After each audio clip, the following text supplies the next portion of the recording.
Good evening, everybody. My name is Kitimbwa Sabuni, and I am here to help Brother Fahad out with a question because I can imagine that there are a lot of questions out there. And if you have a question, you should just raise your hands, and I will try to notice everyone who have a question. And when you pose your question, please try to be brief and to the point, and one question per person, please. So I'm just going to start out with my own question, and in the meanwhile, I will look at the audience and see if any one of you has any question. And my own question is, it seems that at this point, most people in Sweden, or most people that matters, have decided that we need more measures, more legislation to counter this problem of Swedish people going off to fight in foreign countries, namely Syria. Just this morning, actually, our Justice Minister Morgan Johansson announced that the first thing he was going to do as a minister is to introduce some fast-track legislation against foreign fighters. So there's not even going to be any proper investigation. They're just going to go ahead and introduce new legislation. What would you say that people can do? Swedish Muslims, people in this room, other Swedish people who are concerned about this development, what can they do in order to try to stop this development, in order for Sweden not to become the kind of security state that Britain seems to have become? What would your advice be to us? This concept of fast-tracking legislation, we're very familiar with this, and many of the statutes I mentioned were fast-tracked into law, primarily because they needed to get them into law, and they knew that if there was too much discussion or debate, that there would be a problem. And what that does essentially is, for example, the internment law that came in post 9/11, that was fast-tracked in, and then it took 3 years of campaigning and litigating to actually get rid of it, but it gave them those 3 years. So I would say that if you're aware of this policy coming in, you need to make a hell of a lot of noise right now. I mean, I'm not sure how the system works or how connected it is, but I think you need to really be in touch with your parliamentarians. You need to be, doing, political acts to raise awareness of this. One fundamental is that people normally don't understand. In the mass hysteria of ISIS, people have been blinded. They're willing to basically chop off their noses, their arms, everything, just to, do what the government says. And I think we need to realize long term, these measures affect everybody, whether you're Muslim or not. The anti-terrorism laws that came in Britain are now being used against everybody. So a Holocaust survivor, Walter Wolfgang, who was a 75-year-old man, he challenged one of the government ministers in the Labour Party conference many years ago, in Blair's government. And because of that, he was escorted outside by security and detained under the Terrorism Act. And all he did was challenge him, say, this is not right. Like you would assume he's allowed. Now, he was detained under the Terrorism Act. Nothing else. Now, think about this. Protesters against the nuclear arms were on their way to a demonstration. They were stopped under the Terrorism Act. So once these laws come in, they're on the books, they affect every single person. So while you might think right now, well, it's not me, it's only those extreme Muslims, or it's only the Somalis, or it affects every single person. You don't want to live in a state where you are deemed to be a suspect, because at the end of the day, what it will become is between us and them, not Muslims and non-Muslims, between us, the people, and them, the governments. So we need to basically realize that governments do want to take more power. And once you allow them that space, it's going to be mission creep. It's going to keep encroaching more and more and more, and they'll have you doing their job for them. Thank you very much. So now we open up the floor for questions. So if you have a question, you just raise your hand, and I'll give you a chance to pose your question to Brother Fahad about anything relating to this issue of counterterrorism measures and the war on terrorism and prevent strategies and so on. Are there any questions in the audience?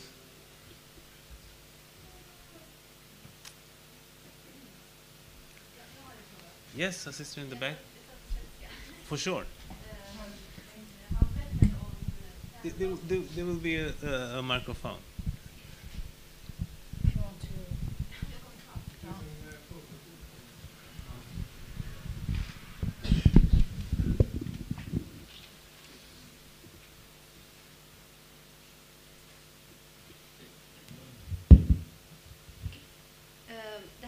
Jag undrar bara lite hur det fungerar i England.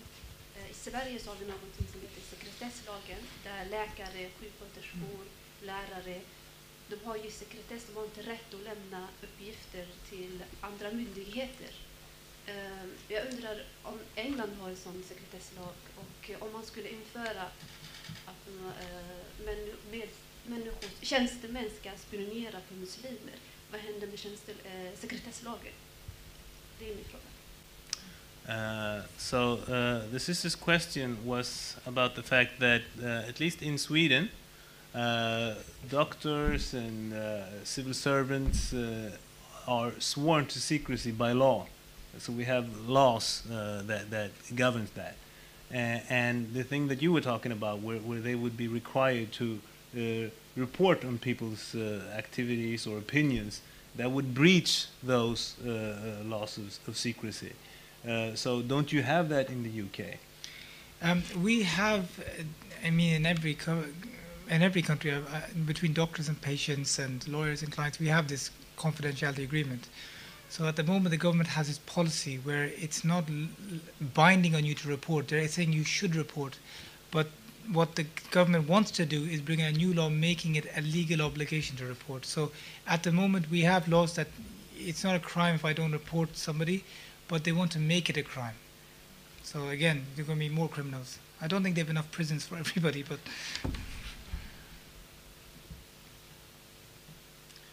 Very good. Are there any other questions? I see there's a gentleman in the back, the raised hand.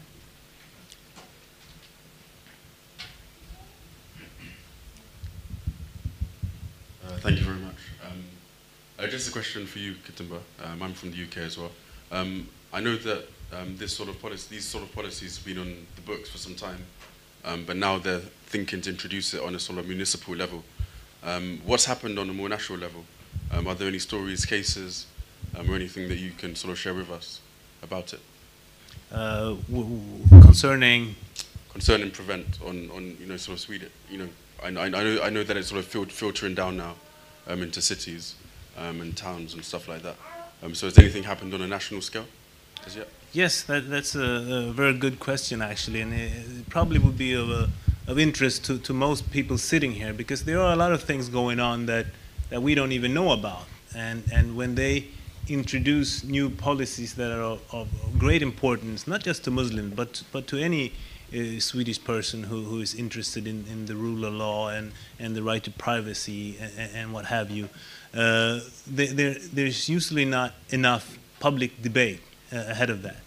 So Sweden, like other EU countries, work with counter-terrorism policies together in networks. So these policies are hatched up in networks where Swedish counterterrorism experts and British counterterrorism experts and German counterterrorism experts and policymakers, they get together and they discuss these issues, and they think, how can we do things? And then they have to adapt them to their local context. So the things that Brother Fahad was describing about the British context and what's going on there, most of these things are actually things that are under consideration for Sweden. I mean, if you read newspapers, you might see from time to time that Swedish minister will argue that we need new anti-terrorism laws, or we need new measures, new policies to counter what is called radicalization.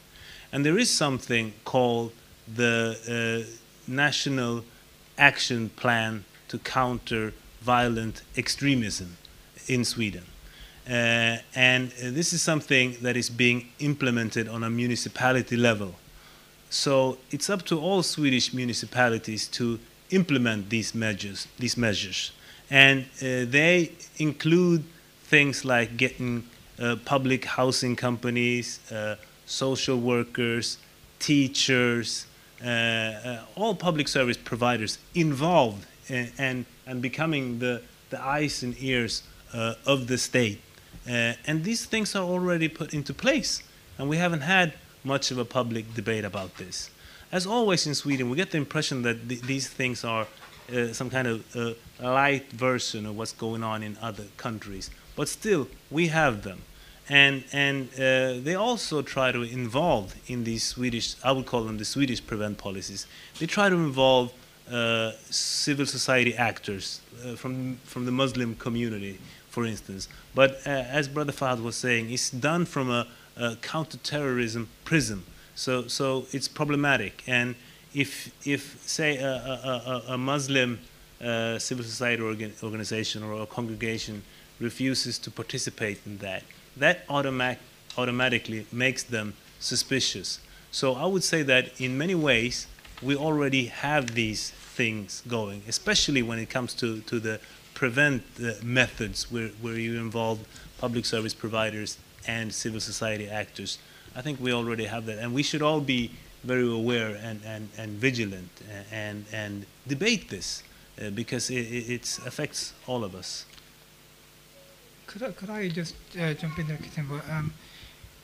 What you mentioned about where people don't agree to go along with prevent and what might happen to them. There's a case which is of great relevance to Sweden of a youth worker who was doing a lot of good work with Somali youth in the community, drug work, gang work, and he was pressured by prevent to take funding and to do initiatives, and he refused. And he refused on several occasions because he said it would ruin my relationship with the youth.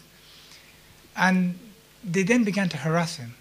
And every time he traveled, he was stopped at the airport, interrogated, and they said, look, you can do this our way or their way or the hard way.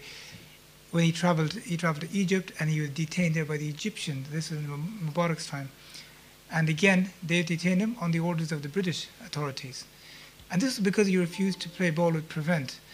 Then, ultimately, this gentleman went to Somalia, and he was while he was there, the British government deprived him of his citizenship, took away his citizenship. He was then taken to Djibouti, given to the Americans, and then Mehdi Hashi ended up in America, and with two Swedish other citizens. I don't know what the Swedish citizens, the case about them is, but this is very dangerous. This started because he refused to not work, not even like, he refused to spy. He refused to take prevent money. And because of that, this harassment began. And for the next 2 years, this carried on until the injustice that happened, that he lost his citizenship and he was renditioned to the United States, where he's now in solitary confinement. Something the UN has described as amounting to torture because he refused prevent. Make no mistake, this is very serious to bring in this policy, and you all should recognize. And you asked me what they should do. I think you should tell people, you should write to newspapers and contact your parliamentarians and say, do you know about this? What are you going to do about it? Sit down with them, because probably a lot of them, like if it's like the UK, many of them might not even be aware of these policies. And I should also mention for everyone here who aren't aware of it, the Swedish prevent policies, the person that was appointed to head that is Mona Sahlin, and she was appointed by the former democracy minister of the right-wing government. And Mona Sahlin, of course, was the former leader of the left-wing opposition. So it just goes to show how what a priority this is for the government, that someone of that high ranking should head this. And as I was saying, you still have a chance to ask questions to Fahad. And while I'm looking around, I'm going to ask a question myself that I know that a lot of people kind of ask themselves, especially Muslims. And it is that what happens when you get involved, when when you make that stand for due process and the rule of law, the way that you are doing, that Cage are doing, what happened to you? What happens to you as individuals? What is the effect on your life as professionals or as an organization? Could you tell us what has happened to Cage as a result of you standing up in these questions, where so many chooses to remain silent? Okay, Cage, we've been around for over a decade, and we set up because of the situation in Guantanamo Bay, and just simply to identify who was in that prison, because no one knew. And once we started, the brothers started being released, coming back, we began to take testimonies, and slowly we learned the whole truth about what was going on in the war on terror. And that led to us making a lot of allegations at a time where it was not popular to say these things. Things that only the President of the United States only admitted recently, that we tortured some people.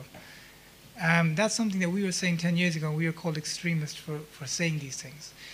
Now, obviously, what we're doing is we're trying to hold governments to account. The British government, the US government, any government who is involved in these policies. So we're not going to be flavor of the day. We're not going to be, invited to tea at Downing Street. But what we will be is we will be, kept under surveillance, and we expect that. That's part and parcel of the work. We understand that. What we didn't expect, though, was that one of our directors, Muazzam Beg, would be arrested and on trumped-up terrorism charges and kept in prison for 8 months, and then released 2 days before his trial was supposed to begin, with all charges dropped. We didn't expect that during that 8 months, our bank account would be frozen, that our directors would be investigated by their professional bodies, and that our volunteers' bank accounts would be shut down, and that our funders, who are mainstream charities, would be investigated by the Charity Commission for the money they gave to us. We didn't expect that. But alhamdulillah, we survived, we grew stronger than ever, because people saw that, they haven't done anything wrong, especially when Muazzam with the charges were dropped. Because, and I will share this with you, the reason I believe that those charges were dropped was because Muazzam was one of the only Syria-related cases who was going to plead not guilty, and who was going to fight the trial and say there was nothing wrong with what I did. I went to Syria, I physically trained in physical fitness, a Syrian rebel group, and I raised money for a generator. There were the accusations. He taught them how to do push-ups, run up a hill, down a hill, and got a generator. But he was kept for 8 months in prison because of that. And I think they felt, the government, that if he was to win his case, it would set a precedent that, this travel to Syria isn't such a bad thing. So that's why it was dropped. But for 8 months, we were really, really under pressure. But during those 8 months, we managed to set up Cage South Africa in Johannesburg. We managed to expose the British government's complicity in the rendition and torture of a Somali man in Egypt, and how the British government were involved in that. We managed to publish a policy report on the blowback fallacy and disseminate it widely. And we managed to get our message across on the mainstream news stations and radio stations and newspapers. So all praise due to Allah. Because they kept attacking us, the community kept supporting us, and we became stronger than we have been at any point in our history. So while you were talking, a lot of people decided that they wanted to ask questions, and we're running out of time at the same time. So we have 5 minutes left, but we have 3 questions, and I just thought that you should ask all the questions, and then Fahad will make a kind of synthesis of all 3, and so we have a brother here. There will be a microphone. My question, hey, oh my God. My question to you, this is terrorism to me in an opposite way, where we have a case where there was a brother visiting from Africa, African brother, named Fidel Ogu. I think that's his name. He was visiting here in December 2013. He was stabbed 3 times in the stomach by 3 Swedes who are part of a Svenska Motståndsrörelsen. It's like a Swedish Nazi group. Okay. This went to trial, and now those 3 are freed.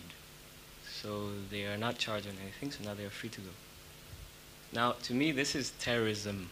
They came out and said, yeah, well, we attacked him based on his skin color. If that's not terrorism, I don't know what is, but Sweden is freeing him. So what I'm saying is that if I say like this, if Muslims had gone out and stabbed the Swede 3 times, they would not be free. So this is like totally backwards. And it is terrorism to me, but how come it is not viewed as terrorism? Okay. Thank you.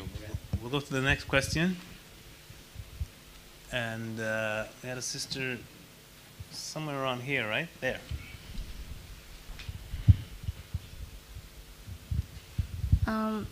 Listening to you, I came to the conclusion that that the Western countries are seeing Islam as a threat, obviously, but I don't see the reason, because unlike they are feeling threatened by Islam or the ideology of Islam, the way they felt threatened by communism and Japan, as you mentioned. Why is that? Because we don't have in our current world, we don't have like a an opposition to the Western Islamic State or something that could be seen as an enemy to the Western world. So what they are seeing it as a political threat. Why is that? I don't see a reason. Thank you. And finally, in the back, Sister Maimuna. She just went out. Oh, she went out. There's a gentleman Okay. here. And Should we take one? did you want to ask a question? Okay. The final question. Okay. This is about how you see the role of the media, and I'll try in short to explain how I see the role in Sweden of the media, which is the narrative in Sweden about Syria has become very simple and narrow since the uprising began. For a while we heard about the demonstrations in Syria, but then as the time passed, we started to hear about basically nothing until the rise of ISIS, and now it's very concentrated on for a few hotspots. When something happens in Kobane, that's basically all we hear about.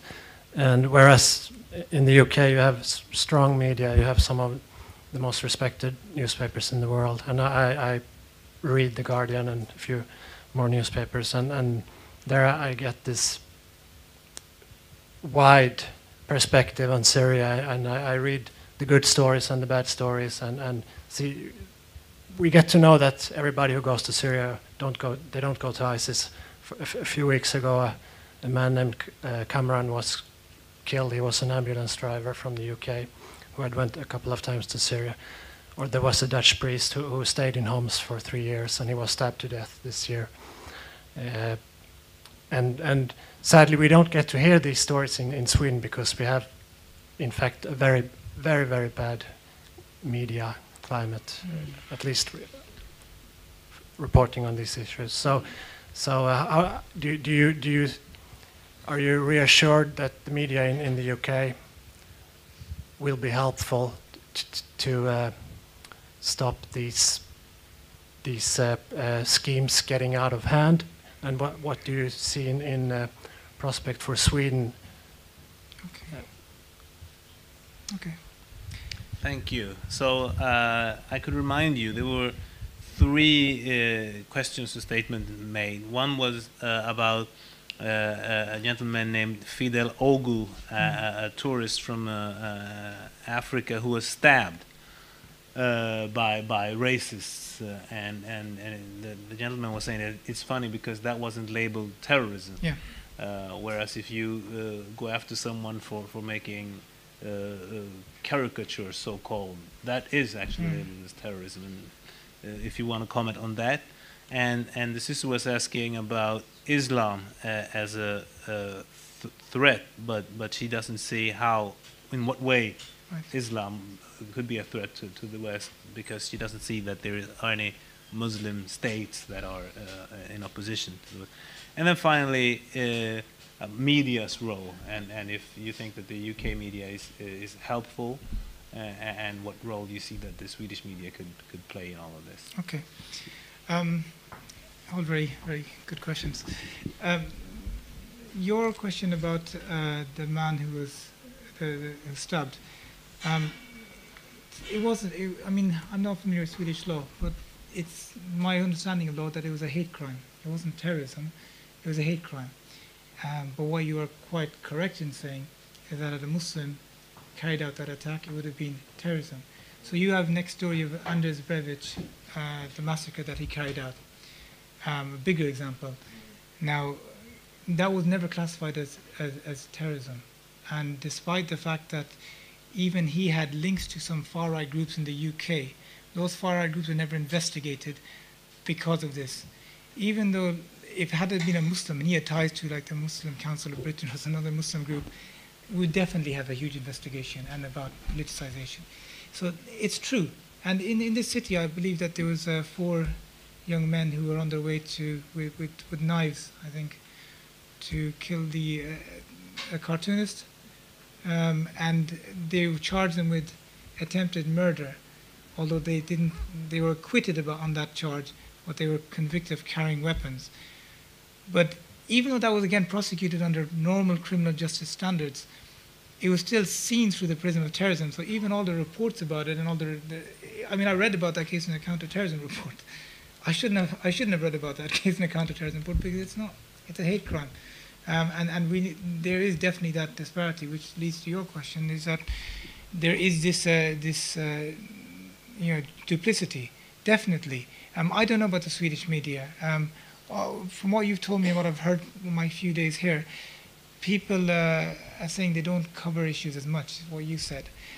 In UK, we have journalists are hungry for a story. If you can give them content, they'll run a story on it. So obviously you've got people with their agendas, their bigoted views, people who will always put out the documentaries, and we have something called Panorama, and I'm sure you've got a Swedish equivalent, and they just have an agenda. We need to increase hate against this community, against Muslims, and everything is seen through a hate prism. So no matter what you do, we have to find the negative aspect of it. So we have those people, and we deal with those people, but there's only way you can deal with them is to complain about it afterwards and make sure that it's recorded that it was wrong. But we do have good journalists too, and what we try to do is engage with them. You know, we see who's written a good piece, engage with them, show them the arguments. Many people want to meet the victims, want to meet the families of these people who've gone abroad. And my understanding from my conversations here in the last few days is that the Swedish media isn't that interested in speaking to these people, whereas in Britain, everybody wants to meet them. So when we do those introductions, we can get those narratives out and the real stories. Whether you mentioned the ambulance driver, again, that was something that the family wanted the truth to come out, because if they didn't do that, it would have just been that they killed an ISIS terrorist in an airstrike, when the reality was far different. So I think, I'm not sure about Sweden, I can comment on UK that we're developing a better understanding of the media, how it works, and engaging with them. I think engagement is the key issue with the media. Once you start engaging and you start discussing with them, and unless they're completely blind and they don't want to listen to you, the truth is manifest. They can actually, see it for themselves, and they can meet people. After that, you'll know what kind of a person they are if they're still going to report hate after hearing the truth. And the sister's question, the most difficult question, is why are they criminalizing Islamists, essentially? Why do they... Okay, but if they see something as a threat, then I would call that criminalization, because they make your beliefs a crime because they see it as a threat. My wording, not yours. But why do they see it as a threat? I honestly, I cannot say why they see it as a threat. Without getting into very theological conversation, I cannot see politically why they see it as a threat. At Cage, we even try to ignore that or leave that aside. Well, we're not really concerned about why they see it as a threat. We're saying, why are you criminalizing people because they believe in Islam? if you are saying an extremist is someone who opposes democracy, who opposes voting, but then you're criminalizing the Muslim Brotherhood after they won the elections, and you're criminalizing those people who support them as extremists. So again, it's that flip-flop where the Muslim Brotherhood was advising the government for many years in the UK, and then they became because they were supporting Mubarak, they still couldn't fully support them. They were like clamping down on them, so they couldn't openly say we're Muslim Brotherhood. Then in Egypt, when the revolution happened, they switched the position. They were supporting Muslim Brotherhood and everything was okay, and everyone dropped the front and said, we are Muslim Brotherhood. And then after a while, the counter-revolution or the coup happened, and once again, it went 180 degrees. Now they're doing a report which is saying the Muslim Brotherhood is a terrorist organization. You know, we've never had that in 15 years. So this issue, I think, is something that there's no clear answer that I can give you in whatever 5 seconds I've got left, but it's something that we could probably discuss later on, inshallah. Thank you. Thank you, Fahad. I think that kind of sums it up with Cage. Thank you. A big hand for Fahad and his intervention. Thank you very much, Brother Fahad, for clarifying the situation for us. And thank you, Brother Kitimba.